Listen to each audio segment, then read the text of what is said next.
বিসমিল্লাহির রহমানির রহিম। আল্লাহ তাআলা স্বীয় বান্দাদেরকে অন্তর্দৃষ্টি প্রসারিত করার উপদেশ দিতে গিয়ে বলেন, সারা বিশ্বে আমার যেসব নিদর্শন ছড়িয়ে রয়েছে, যেমন আকাশে তারকারাজি, নক্ষত্র, সূর্য, চন্দ্র, রাত, দিন ইত্যাদি, এগুলো প্রতি তোমরা তোমাদের অন্তর্দৃষ্টি নিক্ষেপ করে দেখো যে কিভাবে রাতের মধ্যে দিনকে এবং দিনের মধ্যে রাতকে প্রবেশ করানো হচ্ছে। কখনো দিন বড় হচ্ছে, আবার কখনো রাত বড় হচ্ছে। আর আকাশে উচ্চতা ও প্রশস্ততা তারকারাজি দ্বারা তাকে সৌন্দর্যমণ্ডিত করা। আকাশ হতে বৃষ্টি বর্ষণ, জমিন শুষ্ক হয়ে যাওয়ার পর পুনরায় তাকে সঞ্জীবিত ও সবুজ শ্যামল করা। উদ্ভিদ ও বৃক্ষরাজিতে ফল ফুল ও পাপড়ি সৃষ্টি করা। বিভিন্ন প্রকারের তরলতা উৎপাদন করা। বিভিন্ন প্রকারের জীব জন্তু সৃষ্টি করা। এগুলো আকৃতি, রং, উপকারিতা ও অপকারিতা পৃথক হওয়া।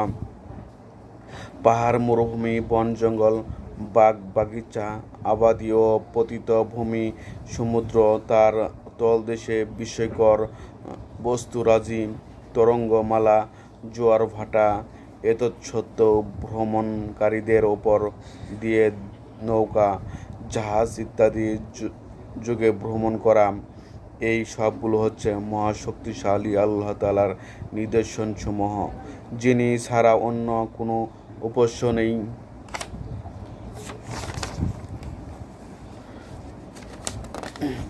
কিন্তু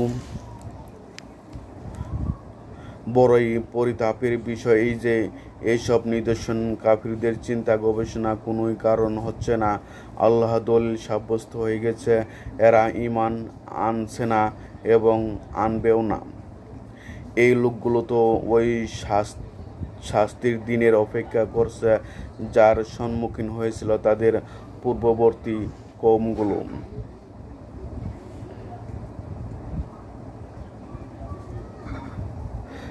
ইন্নাল্লাযীনা হাক্কাত আলাইহিম কালিমাতু রাব্বিকা লা ইউতিনুন, নিঃসন্দেহে যাদের সম্বন্ধে তোমার রবের বাক্য সাব্যস্ত হয়ে গেছে তারা কখনোই ঈমান আনবে না। সূরা ইউনূস।